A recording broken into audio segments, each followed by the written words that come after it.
Good morning, afternoon, and evening, and welcome everyone joining our webinar today celebrating World Turtle Day.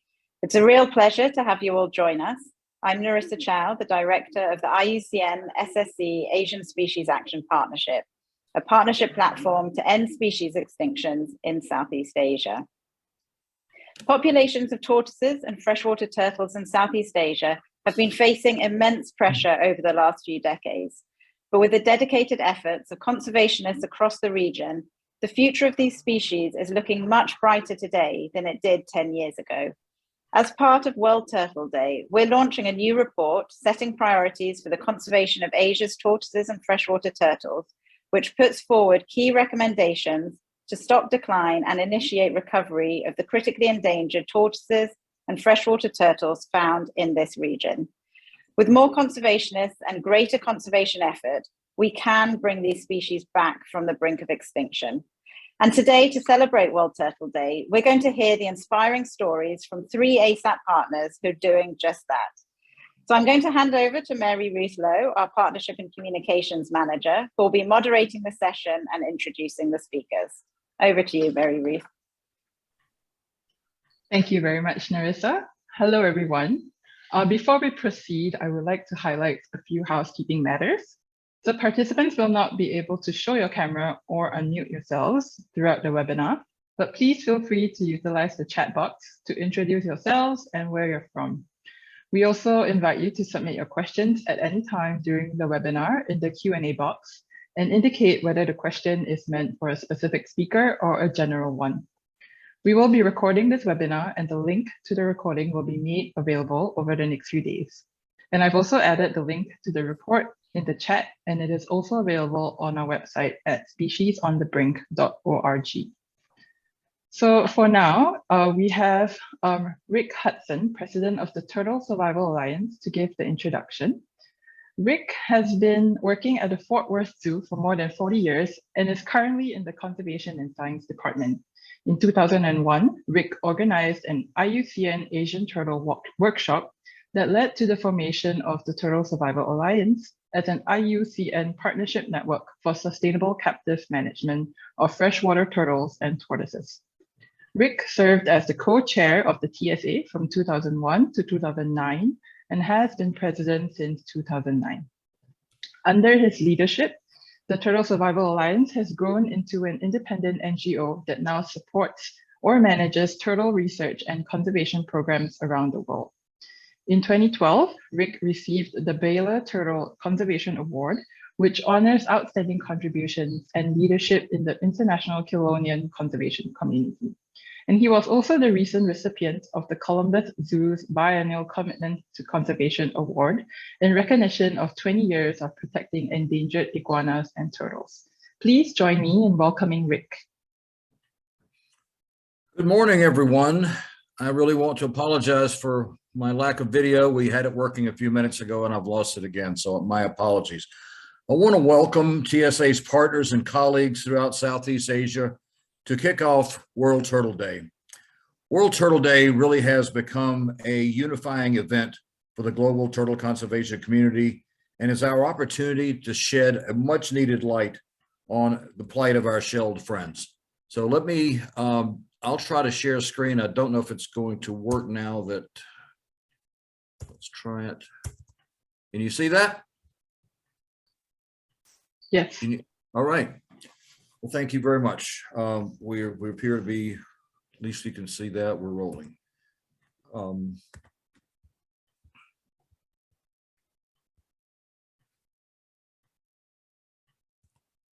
Well, I'm having trouble advancing the screen, so I don't know what the problem is. Do you have the presentation? You want to pull it up on your end and I'll stop sharing screen?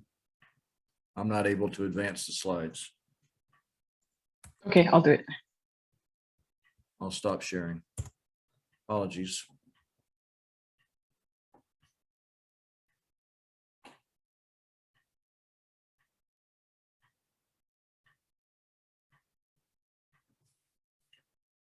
Okay, let's go to the next slide.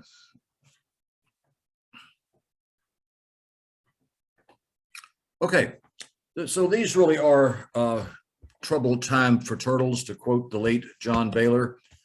There are 352 living species of turtles, 476 total taxa, and over 50% of those face a high extinction risk, which means they are ranked either critical, endangered, or vulnerable by the IUCN Red List. That is the highest among any vertebrate group.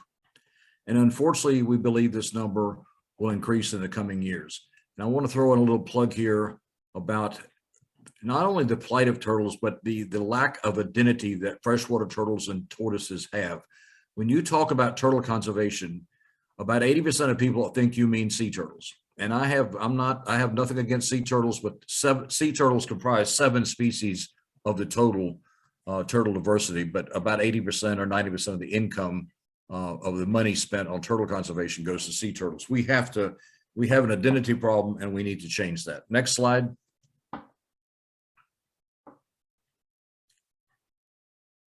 Next slide. Thank you. Well, the good news is, since the workshop in Singapore in 2011, no species of Asian turtle has gone extinct since that time. In fact, there have been 3 species of Asian turtles that were considered or presumed extinct in the wild that have been rediscovered to science in the past 2 decades. And those include the Burmese roof turtle, the Arakan forest turtle, and the black softshell turtle. One of the good things to report is that the turtle conservation community is now more proactive than reactive. When TSA first started, we spent the first 10 years what I call putting out fires. And we were kind of putting our finger in the dike of species that were getting ready to go extinct. And so we had to be, we were in crisis management mode, trying to respond to very urgent extinction situations. Now that we've got those species on the road to recovery, we can become a little more proactive in our approach. So there are some really good examples of conservation achievements, and some species are on the road to recovery since we've taken action as a community. I guess the primary example of that, one of my favorite examples, and which you'll hear Kalyar discuss later this morning, is the Burmese star tortoise. This is a species that has gone from functionally extinct in the wild to literally tens of thousands that have been produced in captivity. Thousands have been reintroduced to the wild. We've documented reproduction in the wild population now. This is an amazing recovery program. We're not out of the woods yet, but the signs are really good. So that's one of our great conservation success stories. The Sundarbans river terrapin, or northern river terrapin, was again functionally extinct by the mid-2000s. And due to the heroic efforts of some of our partners in Bangladesh and India, rounding up individuals from community village ponds and so forth, putting those into captive colonies, we have over 500 captive hatched offspring now in captivity. Efforts to reintroduce this species in the wild have been challenging, but we now know that this species will not be lost because it's secure in captivity. Next slide.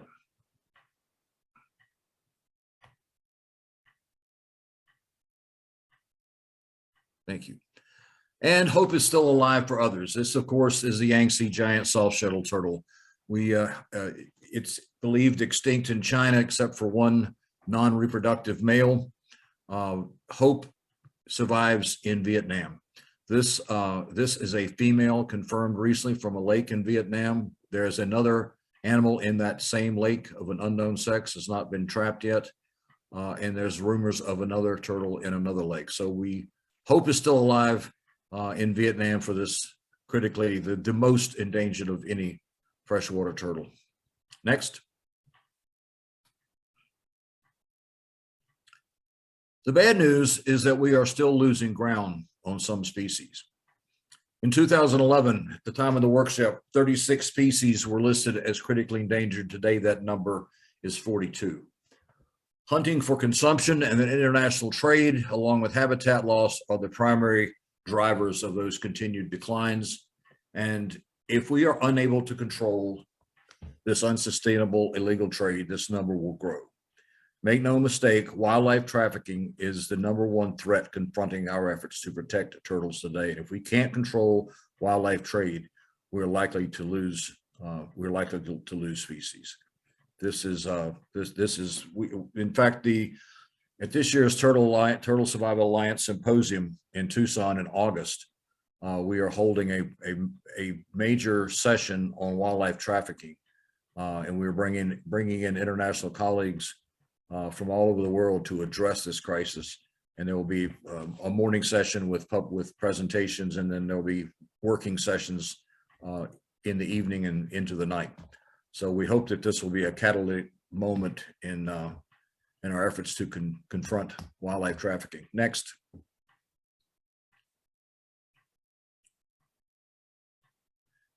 One of the big issues confronting us is our lack of capacity for turtle research and conservation in Asia.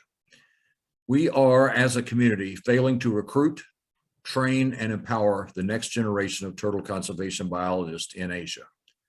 We are lacking natural history data for many species. We don't have accurate population surveys that allow us to make red list assessments that are accurate.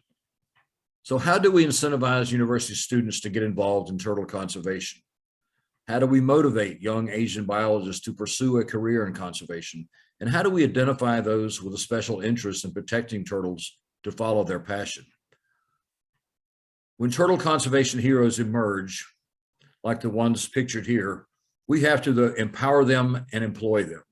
And I want to single out two of the women on this panel, Kalyar, Platt, who I've worked with for many years, Pelf, from Malaysia, who I've known for many years, have come to us and are as people that were already had a strong passion for turtles and are already doing really good work. And we just have to keep identifying people like Joko in Sumatra and Shera in Sulawesi. We have to be able to identify people like that already have that passion, that special something, that interest in turtles, and that drives them. And we have to bring those people on board and give them the resources they need, because those people are few and far between in Asia. I don't know how to improve this, but I have one possible solution. Next. I'm going to propose tonight that we need a turtle conservation academy in Southeast Asia. And I'm not talking about a 1-week course. I'm not talking about a 2-week course. I'm talking about a major training exercise that could last up to a month, maybe 2 months. It would provide both a field as well as a classroom component. We need people that understand turtle conservation field techniques, how to trap turtles, mark turtles, how to do surveys, how to do mapping. We need to provide classroom training on grant writing, on photography, on GIS mapping. There are so many things so much capacity that we need to build. And I don't have the solutions yet and how to approach this, but I think if we got a number of good motivated people together with resources, we could figure this out. But we've got to build capacity throughout the region if we're going to address some of these critical needs. And the example that I go back to is the narrow-headed soft-shell turtle, Kitra. If we had $1 million, available for this species, we would take a lot of work just to get to the point where we could get nets in the water and try to figure out where these turtles still exist. We get proposals often of people that wanting to, go and trap for these species, but they have no turtle trapping experience. They haven't, put in the hours or haven't been trained properly on how to find these turtles or even done the research as to where to look. We as a community really need to make this a higher priority and figure out how to get people trained to go out there and look for these turtles. So anyway, that concludes my remarks. I hope I haven't gone too long, but I would really like to get a handful of us together to really brainstorm how to make this Turtle Conservation Academy a reality. Thank you very much for your time, and happy World Turtle Day. Thank you so much, Rick, for that very, very insightful presentation. And we hope this Turtle Academy can come to fruition. Next, I would like to welcome Pelf-Nyok Chen is the co-founder and executive director of Turtle Conservation Society, and she has been involved in turtle research and conservation for almost 20 years. She co-founded Turtle Conservation Society Malaysia in 2011, which is the first turtle NGO in the country, and currently serves as executive director. She primarily focuses on conservation of the Southern River Terrapin and has had a community-based conservation project in Kemaman, Terengganu. Pelf also has had many years of experience in conservation education, having conducted more than 126 turtle camps, which have benefited at least 15,000 students in Malaysia. In 2018, Pelf was awarded the Commonwealth Point of Light from Her Majesty Queen Elizabeth II for her efforts on turtle conservation. Pelf is also a participant in the AZ Women in Conservation Leadership Program. Please join me in welcoming Pelf. Thank you, Mary Ruth. And good morning, good afternoon, and good evening to all. Hi, Rick. And a happy World Turtle Day to everybody celebrating it. I think we have attendees from various countries in this webinar today, so please allow me to briefly introduce our non-profit organization. So I co-founded TCS, or Turtle Conservation Society of Malaysia, in 2011 to protect and conserve freshwater turtles in the country. And how do we do this? We do this through research, a long-term community-based conservation project, educational programs with school students, public awareness programs, as well as activities such as virtual tours. In 2019, right before the COVID-19 pandemic hit us, we initiated a community empowerment program to empower, support, encourage the local women to be financially independent. And at the same time, they make batik, turtle team merchandise that we can sell to raise funds to support our operations. Now, moving on to the river terrapins. The river terrapin is listed as one of the top 25 most critically endangered freshwater turtles and tortoises in the world. They are found in only 3 countries, and these 3 countries are Thailand, Cambodia, and Peninsular Malaysia. In fact, they're not found on Borneo Island. In Malaysia, they are given the highest level of protection by being listed as a totally protected species in the Malaysian Wildlife Conservation Act of 2010. Compared to green sea turtles, which we are all familiar with, just like what Rick said just now, sea turtles lay approximately 100 eggs each time in one season.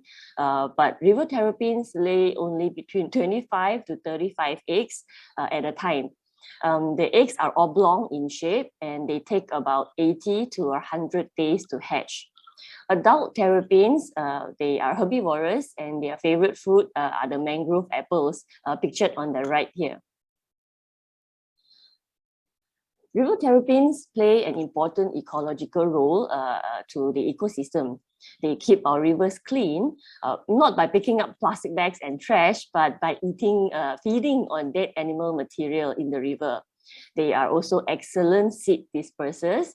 And what this means is that when they feed on riverside vegetation and fruits, like mangrove apples, when they defecate, these seeds are planted along the river.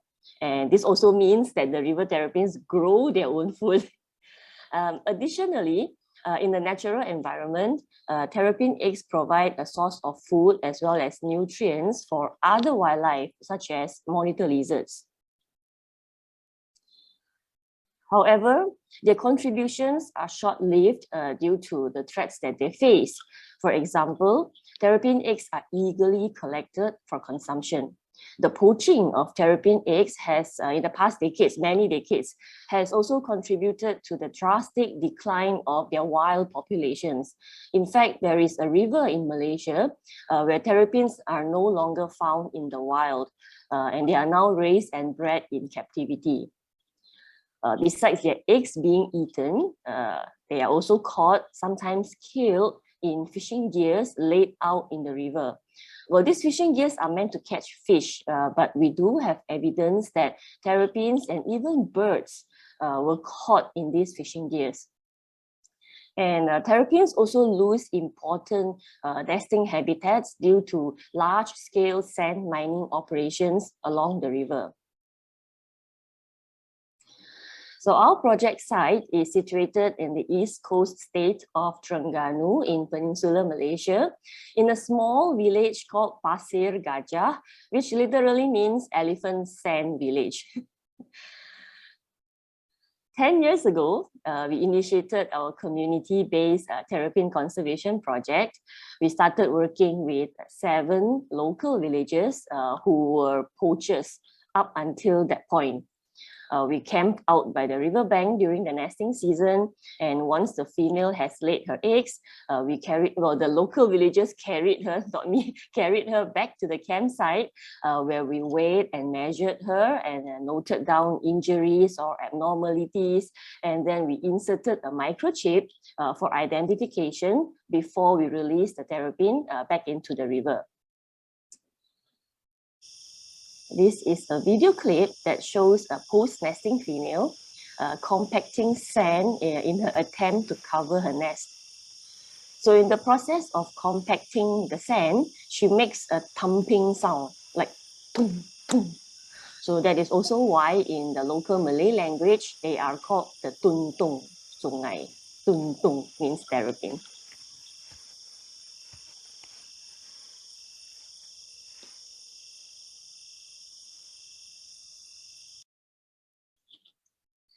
And the next morning, we returned from the nesting bank, and then we incubated the eggs in a fenced-up hatchery in the village.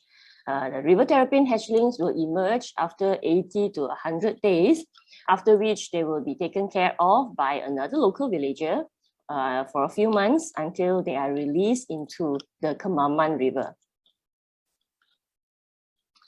I'd like to share with you this short video of our terrapin conservation project in Kemaman.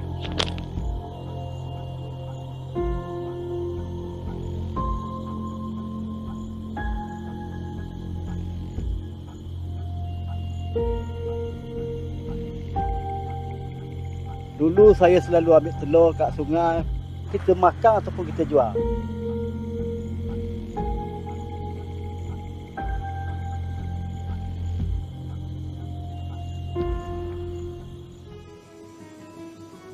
I have always told people that the local villagers who make up Gang Tuntung are the best thing that has happened to our society since we started the project. Most of them were egg collectors previously before they started collaborating with us, but in the past 4 to 5 years, we have seen how their attitudes have changed, and I am really happy to say that they are now our turtle ambassadors.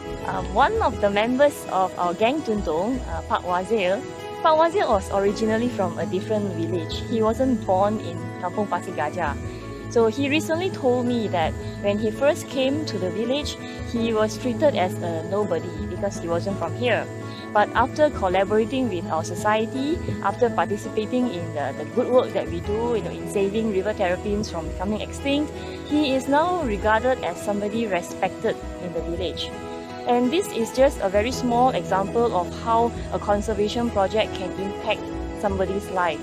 Imagine if we expand the project, and imagine if we have a bigger scale, and how this conservation project can impact not only certain families, but the local community as well. Kalau dulu zaman saya, orang tak kenal saya. Wazir mana? Tak tahu. Sekarang ni, wazir mana? Wazir Tuntung. Masa pandangan saya, buat projek Tuntung ni memang ada kebaikan dia. Kalau dikatakan kalaulah pupus tutun dekat sungai ni, anak cucu kita macam mana? Apakah mereka akan tahu ada tutun atau tidak? Jadi saya yakin benda ni tak perlu lagi kita makan ke, kita jual ke. Pasal kita takut nanti kalau kita makan, kita jual, nanti akan datang tutun ke sungai Kemaman ni akan pupus. Memang saya memang gembira. Kalau ikut itu saya lah, memang cukup gembira. Mana kalau satu musim je, kalau saya tak pergi kat sungai, tak buat projek ni, memang saya kecewa lah. Masa saya memang gembira kerana saya ada menyertai program macam tu, projek macam ini.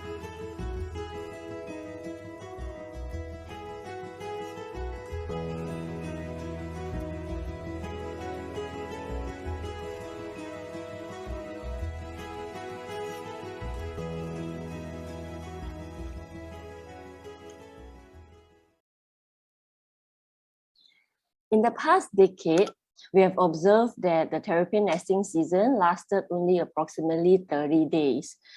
This is very short compared to green sea turtles that typically nest for about 4 months in the season.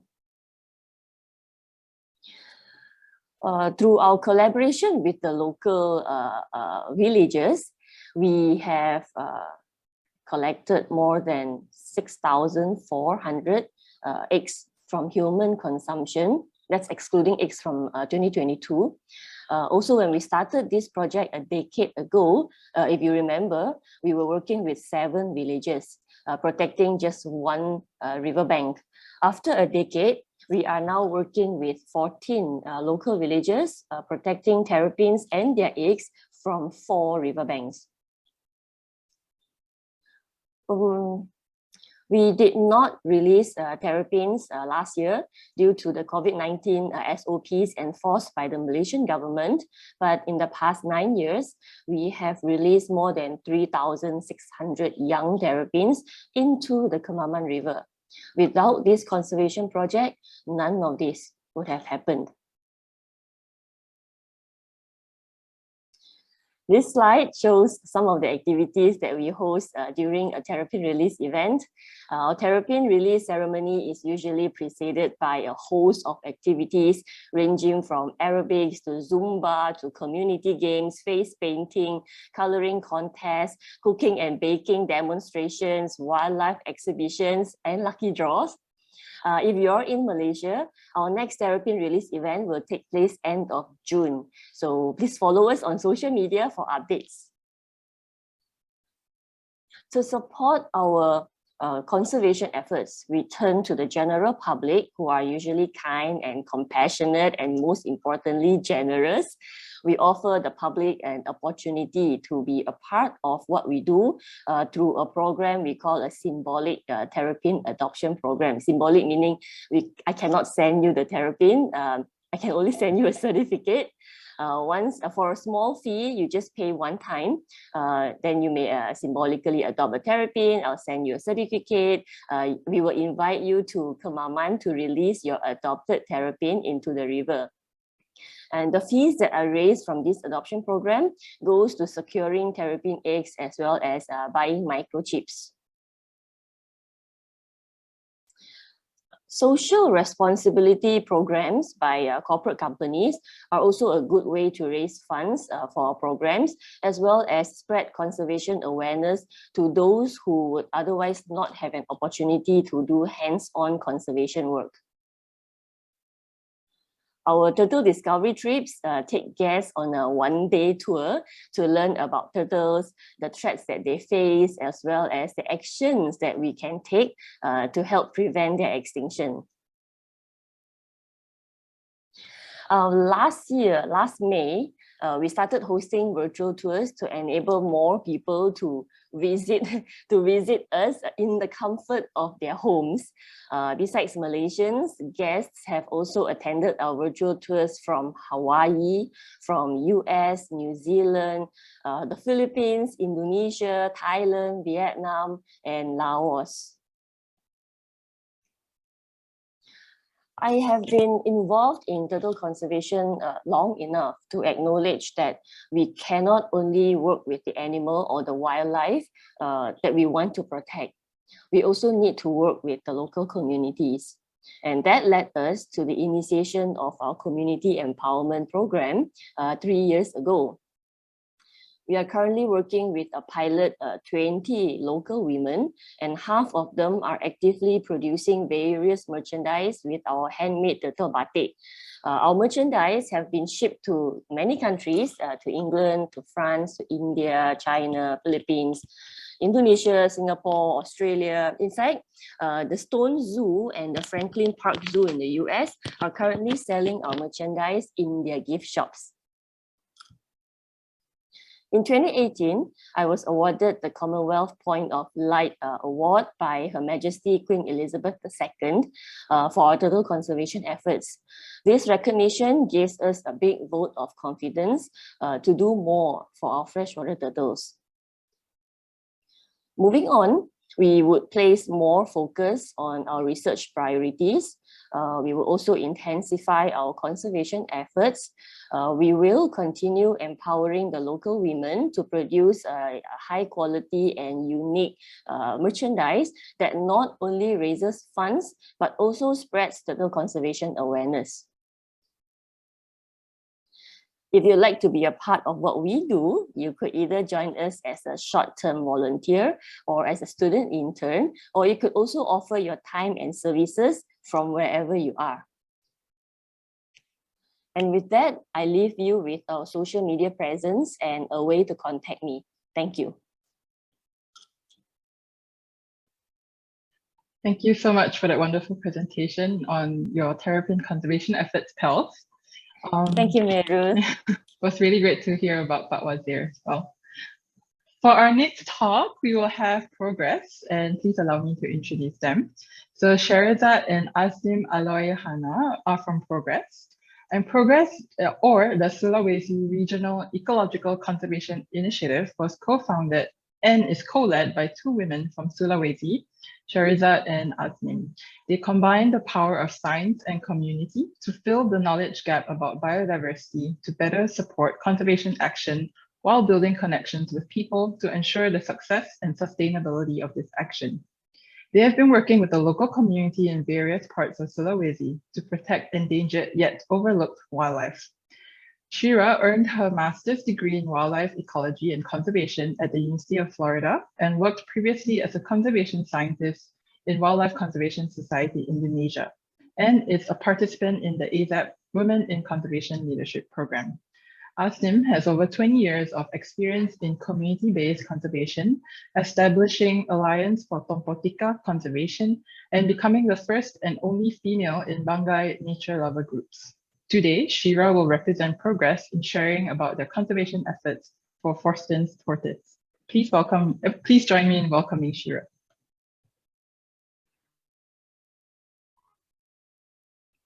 Thank you so much, Mary Ruth, for the kind introductions. Glad to be here. I'm going to share my screen.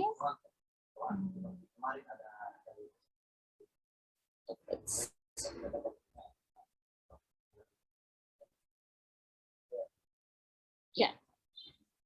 Is it show clearly, Mary Ruth? Yes, all good. Perfect. Okay, so good morning, everybody. In Asian times, I'm Sarah, and here there's also Mbak Anim. So we're going to be presented by two people, but I'm the one that's going to talk because I'm the one that can speak English. So Mbak Anim will come later in the Q&A session. So in this opportunity, so happy to be here, especially with the other women conservationists. And we're going to present about our conservation efforts in Forsten Tortoise in Sulawesi, Indonesia. Our title is Bringing Back the Happy Memories to the Land of Kaili, and Kaili means the ethnic local group here in Sulawesi and where these tortoises are found. So a little bit about PROGRES. So we are finding and leading these organizations actually since 2018. We do not only work for tortoises, but we also initiate and empower locally led conservation to protect those threatened yet overlooked species and ecosystem in Sulawesi. So there are bats, there are tortoises, there are cuscus, there are freshwater fish, but we are so happy to start our tortoise conservations in 2019. So we're pretty new and we're so happy to learn from Pelf previously and also from the next speaker after this. And a little bit of introductions to Forsten tortoise. It's called as Indotestudo forsteni. Is very endemic to Sulawesi and only part of the central Sulawesi and a little bit of the northern part of the islands. And it's listed as a critically endangered because of the habitat destructions and mainly hunting for pet and occasionally also for food. So compared to other endangered and critically endangered species in Sulawesi, these tortoises have not received a substantial conservation attention despite their threatened status. So it's our main reason why we start to work on the tortoises starting in 2019. And because of my background is science and Mbak Anim background is in community-based conservations, so these two women, we combine the power of science and community-based in our approaches to conserve those wildlife, including to protect the tortoises. And this is a little bit of the background why at the first place people are not really into conserving the species because of the so many challenges around the Forsten tortoise. So the first challenges will be there's a limited knowledge about the species. There are only few studies that assess their population status and their geographical distributions, including the threat that they face. And also this Forsten tortoise, even though they're critically endangered in IUCN, they are non-protected in Indonesia. And even more, they distribute mostly outside the national park. So there is no existing conservation frameworks that can be used instantly to protect the Forsten tortoise. But this also highlights that the important role of community where many of these tortoises are found. We also realize that there is still a lack of awareness about the species in central Sulawesi.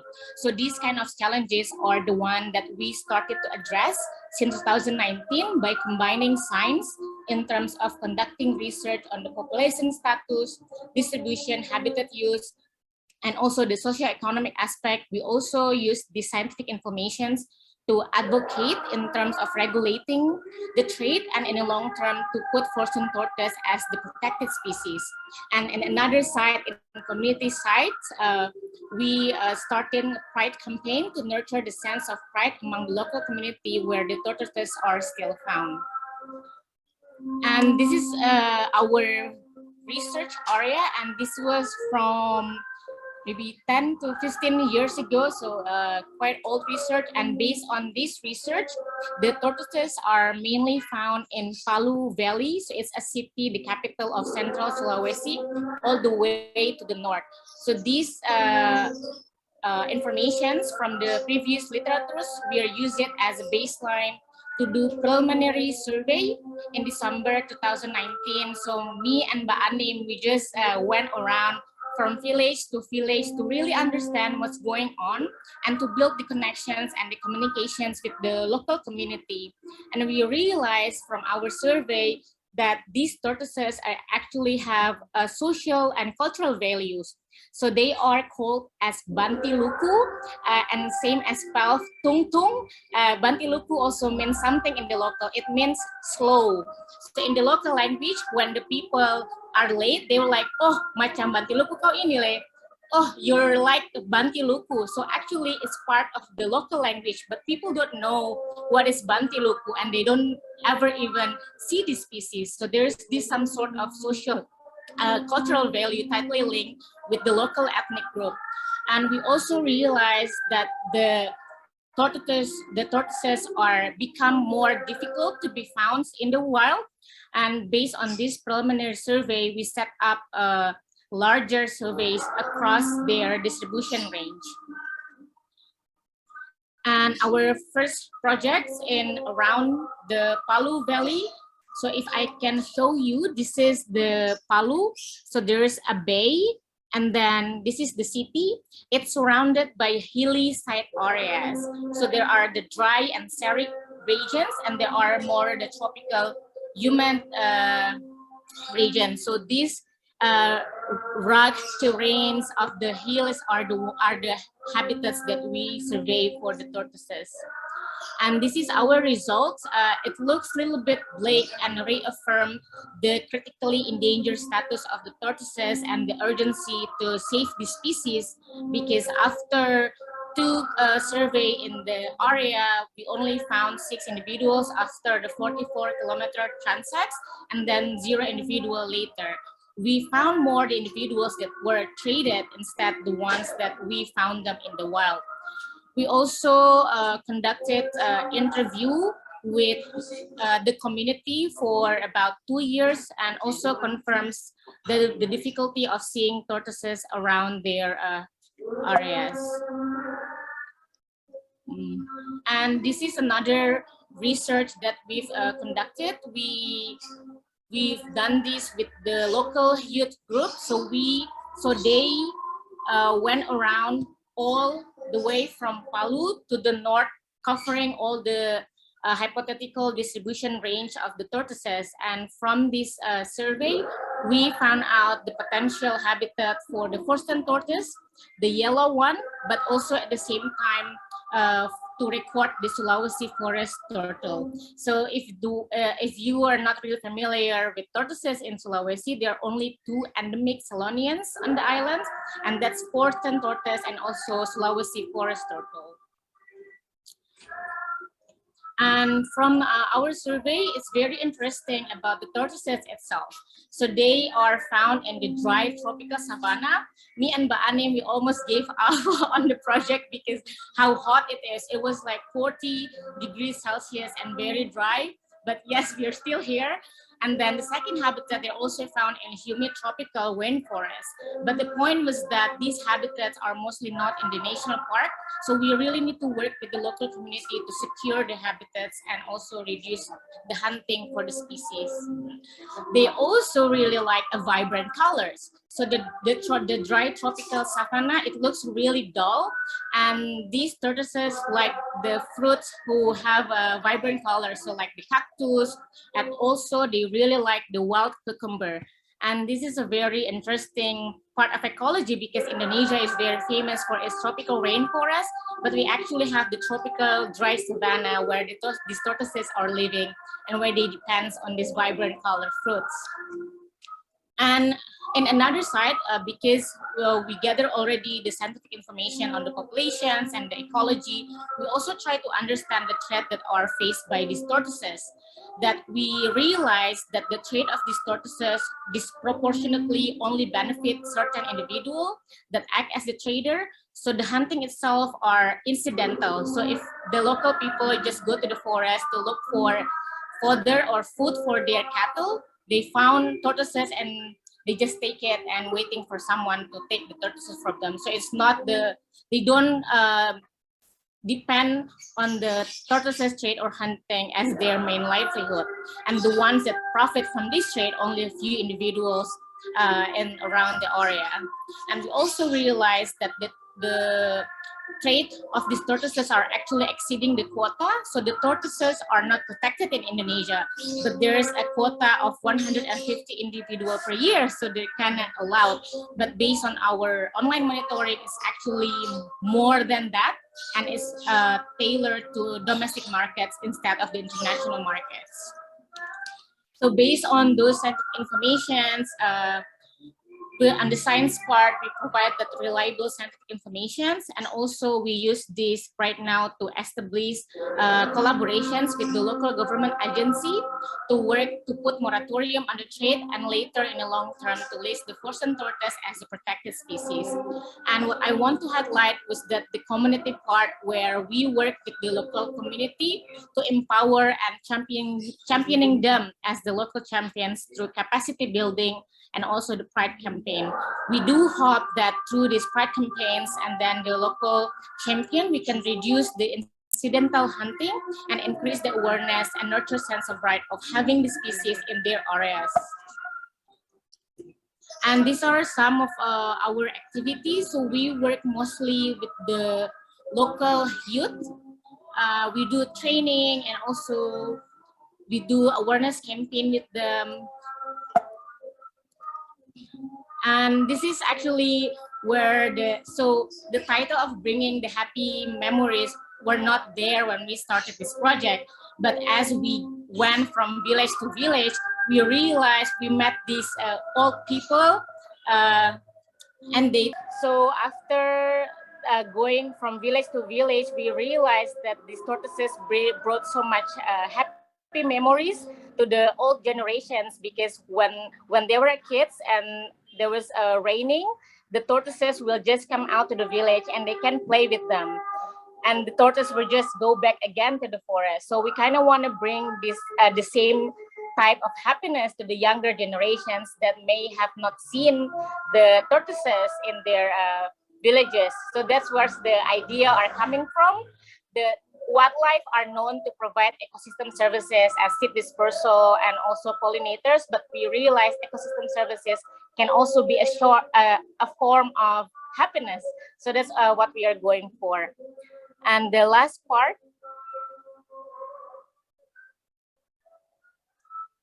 next.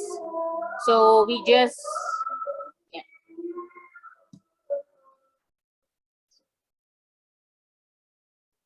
And the last part, we also did the same as Pelf. So we created a children book about the Forsten tortoise. Mbak Ane was the one that wrote it. And then we did a painting project in the kindergartens and elementary school, just to have that token of love and where they can reminisce this Forsten tortoise in their backyard. And I think that's all from Progress. We're really happy to be here, and also thank you for the support by the TCF and also Riwal, Stiftung, and ASAP as our partners. Thank you. Thank you, Shira. Thank you everyone for bearing with us with the connection issues. Thanks very much, Progress, for that lovely presentation on the Bantiluku or the Forsten tortoise. I would like to just remind everybody that we are still accepting questions, and you can put them in the Q&A box at any time during the webinar, and we will have the Q&A session after Kalyar's talk. So our third and final speaker for today is Kalyar, Director of the Turtle Survival Alliance Myanmar program in Yangon, Myanmar. And Kalyar is a graduate of Chulalongkorn University in Bangkok, Thailand, where she conducted her dissertation research on the ecology of Bathygarine turtles. Kalyar is from Myanmar and has extensive experience working in turtle conservation throughout the country. She is currently conducting conservation projects involving some of the world's most threatened turtles. Her efforts have been instrumental in arresting the decline of the endemic Burmese roofed turtle and restoring populations of the Burmese star tortoise. In 2015, Kalyar was the first female and youngest recipient to be awarded the Baylor Turtle Conservation Award. And please join me in welcoming Kalyar.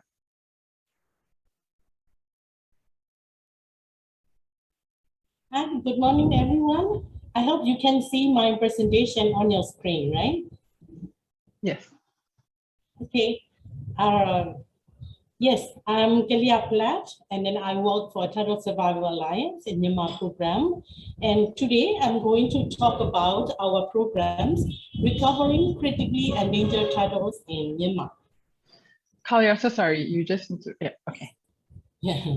And, first of all, in all the turtle conservation work in Myanmar are collaboration between Turtle Survival Alliance and Wildlife Conservation Society and Myanmar Forestry Department. So please let me give you a little bit background of Myanmar turtles. As you all already know that, Myanmar is a hotspot for turtles and tortoises diversity. We have a total of 26 freshwater turtles and tortoises in Myanmar, and 8 of them are endemic.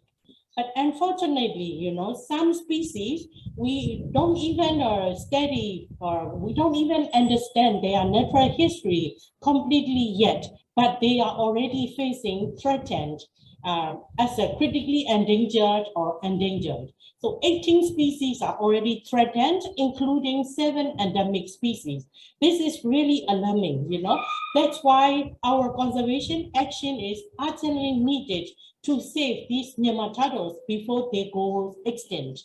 So this slide, just to show you, I always call this slide for myself, it's a great motivation, or maybe, freedom from fears. Yeah, these species are facing extinctions, but since our program started, over later 1 decade, and then now the picture shows here like 13, 14 species are already successfully breeding, and some of them are successfully reintroduced to the wild.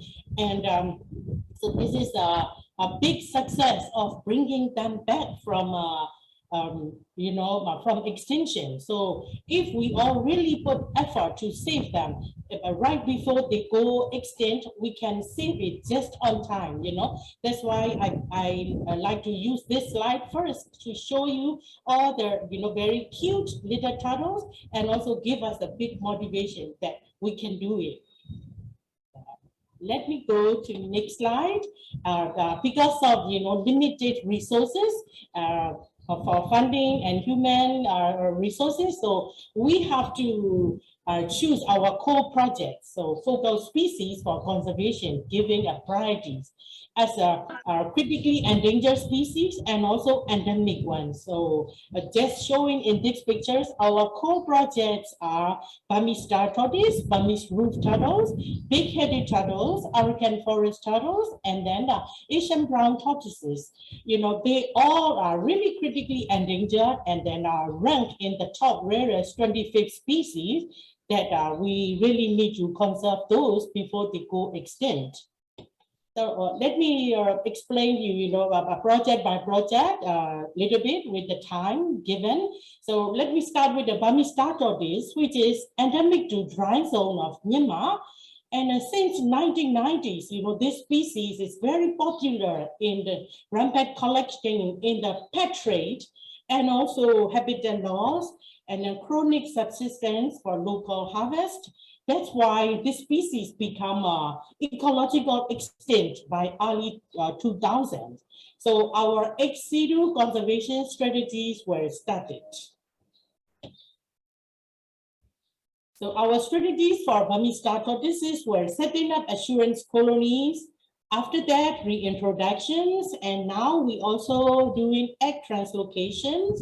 And after we release tortoises, we do post-release monitoring by radio telemetry to monitor their survival, to evaluate the success of a reintroduction, and paralleling education and public awareness, very importantly, and also smart patrolling and enforcement, because these star tortoises are valued very high and a lot of theft attempts.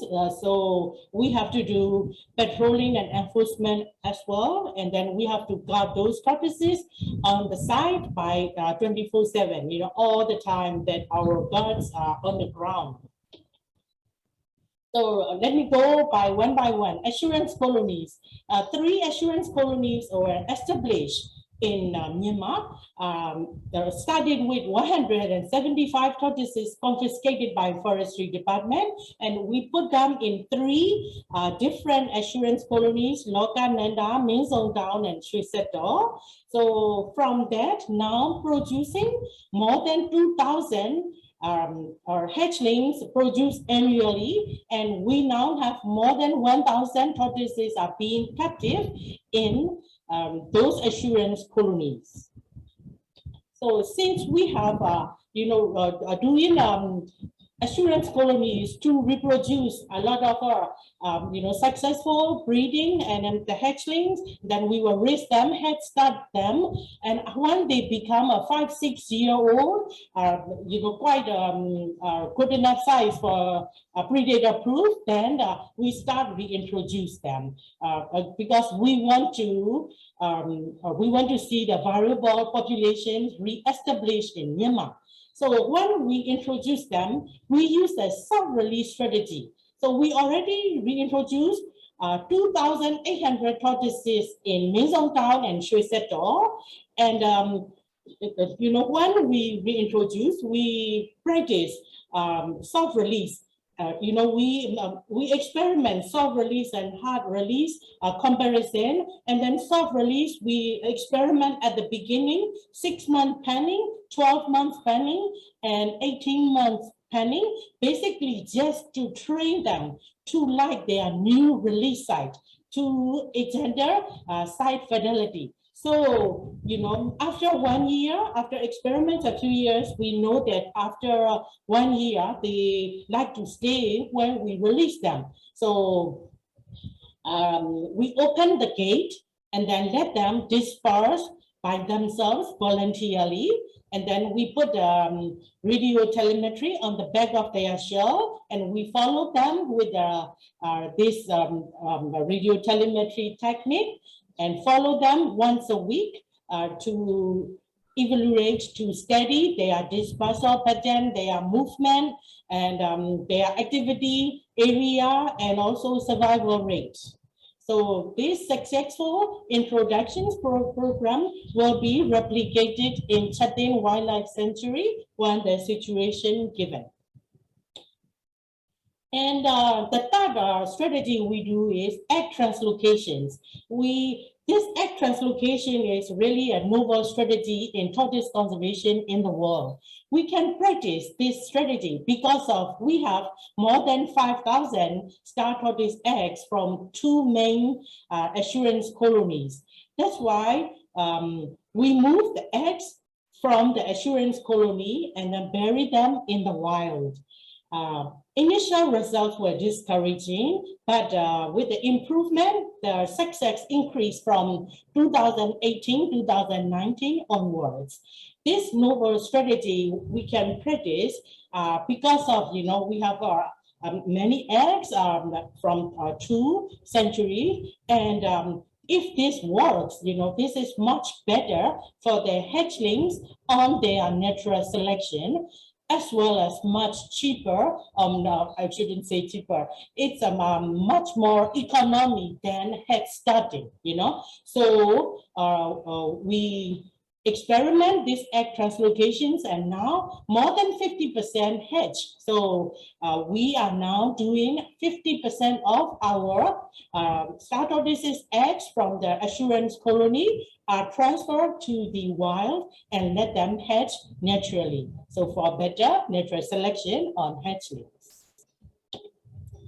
And we evaluate the success. How we evaluate, we radio telemetry and get their point, how their activity use, activity area, and then, look at, they start reproducing. You can see in the pictures, in the wild, they are mating, they are nesting, and also we start seeing the small hatchlings in the wild. So that means, the reintroduction is being quite successful.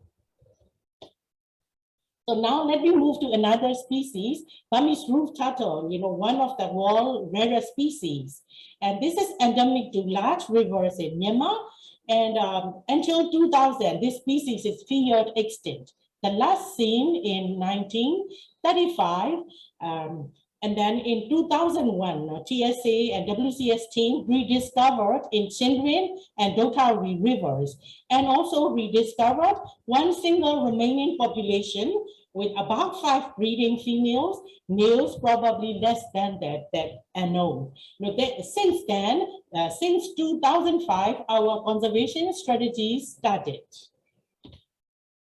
So setting up assurance colony in Mandalay Zoo, Lokananda Wildlife Park, Kamanthi Wildlife Sanctuaries, and now in Yangon Zoo, as well as Singapore Zoo. So our 5 assurance colonies, and right now, more than 250 hatchlings produced per year.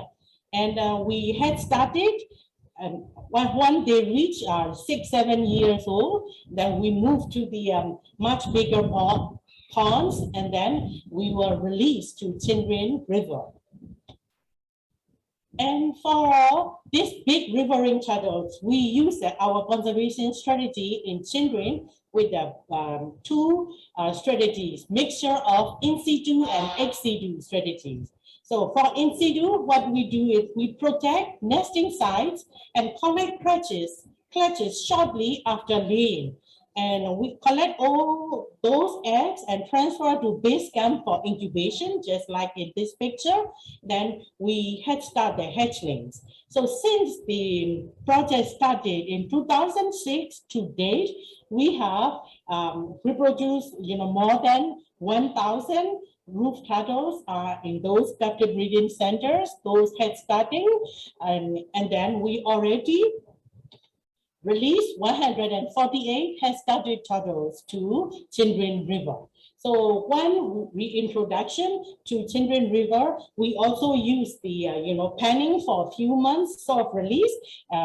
Panning in the river is quite challenging, but it give us better, training them not to just, running right away after release like that, So we use a soft release, and very interesting, since we released 2018, a lot more fertile eggs are reproducing, in Upper Children River. We have southern beaches always have eggs, but never fertile. But since we reintroduce more males to the, this area, now we are start seeing fertile eggs, and up to date today, this year we already have 25 hatchlings in Children, and and Lokananda about 50, and then Mandalay Zoo, about 100. So this is the species we think it's almost extinct, now bringing back, reproducing a lot of numbers to the population. It's quite a bright side for conservation efforts.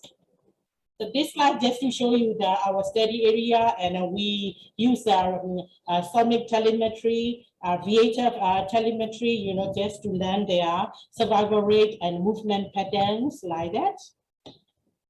And now let me move to Arkan forest turtle, just briefly because of many species, and I have only 15 minutes. So for Arkan forest turtle, we do the same thing. We have an assurance colony, and paralleling, we do the field research. That radio telemetry we are repeatedly doing for more than 5 years there to understand more on their natural history. So we now have more than 100 turtles, and then we reintroducing them, and we are following them with the radio telemetry to learn their survival. So the same, all the same techniques for different species in different areas, and then adaptively. So Arkan forest turtles also, increasing numbers. And this is Asian brown tortoise, Turtle Survival Alliance, and give a very good infrastructure for turtle rescue center in starting in 2014. That's where Asian brown tortoises were rescued and captive there. Now they are breeding very well. And this year, more than 300 eggs are being incubated, and we already started pilot release in the Nentari area. So this is from rescue activities to repatriation that successfully doing for Burmese brown tortoises. And also, turtle rescue mission, I would like to show you some slides. It is very rare, estimated less than 500 big-headed turtles could be seen in Myanmar or something like that. But one confiscation is over 800 big-headed turtles happened in Tachile, and the next one also, a few hundreds. And this species is very individualist. We cannot put all of them together in the same pond. They are very aggressive biting each other. So when we don't have our resources, we have to use just in the picture here, bamboo basket, put the turtles individually, and not to climb up and escape. We have to put heavy bricks on top of it and then watch them. And they like really cool weather. So we have to put the icy water mixed with in a big bucket, give them their favorable temperature. It's quite challenging, and give a first aid, then bringing them, transport them to the turtle rescue center, and then fundraising little by little, started with fiberglass tanks, and we now have a proper infrastructure. So it's an orange little thing here that we can now breeding these big-headed turtles as well. So, rescue mission, and then now we can reintroduce them back to the wild. So lesson learned, you all may be a bit curious about what is our difficulties we finding to do the turtle conservation in Myanmar. So a lesson learned is each project, each site, very unique, very differently, different ethnic group area. So we have to have each species, we have to have a clearly defined objectives first. And assurance colonies are the key. Without assurance colonies, we cannot keep growing numbers, to reintroduce. And community support. Without community support, there is no way for success of conservation.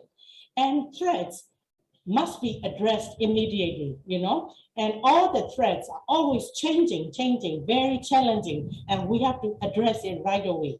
And we also have to do comparison of soft release and hard release, which ones will work better for which species. And all the numbers count, so we can reproduce more turtles, then we can make more experiment, and we can release more turtles, so this is always better. And monitoring is essential. After release, we cannot just let them, go release this number happy, not like that. You have to monitor what happened to your released animals, and be adaptive. It's always challenging. We have to adapt, locally, regionally, and globally. We have to adaptive. We have to be adaptive. And for turtle, we have to have a long-term commitment. Startup is very expensive species. So if we stop our conservation today, and tomorrow the thief will come in and steal the tortoises. That's why we have to have a long-term commitment to save these long-lived animals. And challenges more, there are a lot of programmatic issues, and overproduction in assurance colonies. We cannot keep building assurance colony all the time. So become some areas very overcrowded. And also, very importantly, long-term sustained funding and manpower, logistics, these are always challenging for us. So this is my last slide. I would like to thank all the organizations supporting for turtle conservation in Myanmar, and organizations, foundations, and also many private donors through, TSA, WCS. They help us for turtle conservation in Myanmar. Thank you so much for your attention. Thank you so much, Kalyar. Always fascinating to hear about you and your team's work in Myanmar. Really sorry to say that we've gone over time. So perhaps to wrap up the webinar, from each speaker, could you just quickly share under 1 minute what inspired you to become turtle conservationists, and how would you like to inspire the younger generation?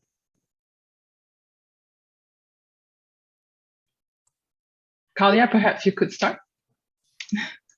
Sorry to put you on the spot. I'm the oldest, so let me speak first. Thank you. I'm just saying to Pelf and the others. For me, working in conservation is not like really, you working. It's like you are following your dream. Because of, these animals are in trouble, and then you are saving them. It makes you feel good, the first thing, and also these turtles, and not just turtles, other animals, they all are very important to have it for our work in the world, for biodiversity. So if you can, you have to save some species or some animals on your own interest. That's just follow your dream, and then you don't think you are working, just like you are playing for fun. That's, a lot of increasing numbers of tortoises or turtles make me feel very good. I just so happy to be working. Yeah. So I guess I'm next, because I think I'm a lot older than Shera. So if you're going to go by age, So many years ago, I came across this quote that says, those who have the privilege to know have the duty to take action. It has stayed with me for a very long time, easily more than 10 years. I keep reminding myself that I'm so privileged to be in a place to know that the Terrapins need our help. I'm privileged to be in a place where I'm happy where I am. I'm able to do good work with the turtles, and I'm able to do good work teaching and training student interns.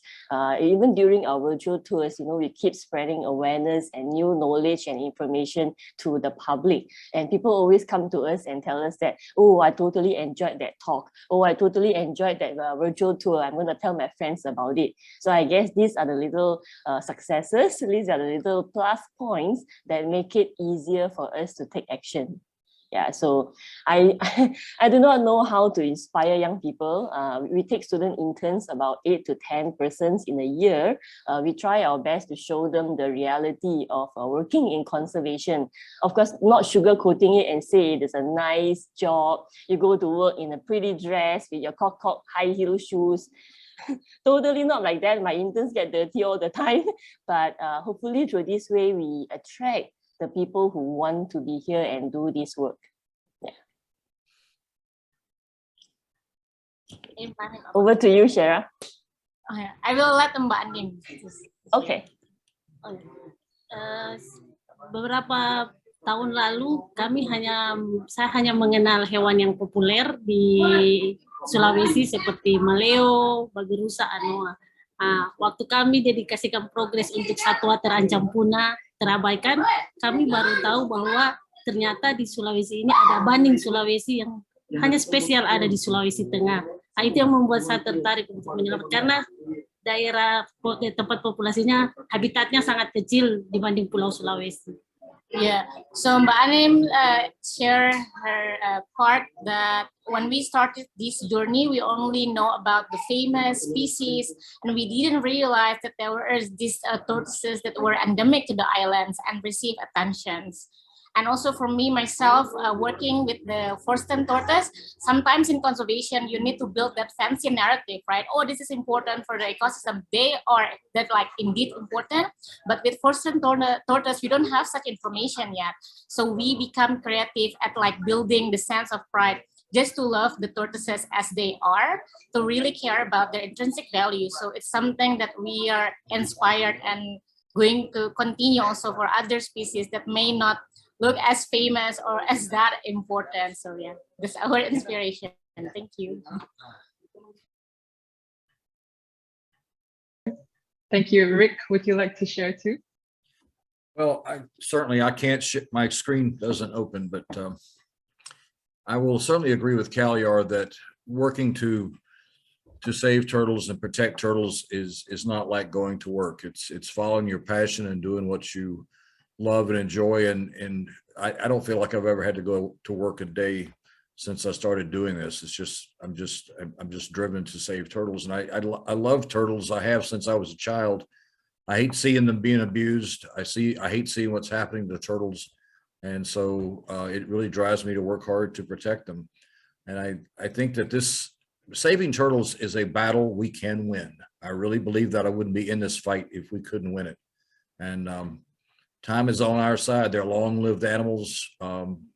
We just have to keep up the commitment, keep up the funding, and most of all, we've got to build increased capacity in Asia.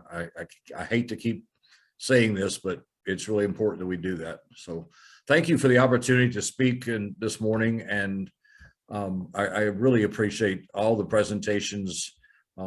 It's really incredibly inspiring work by all of you women.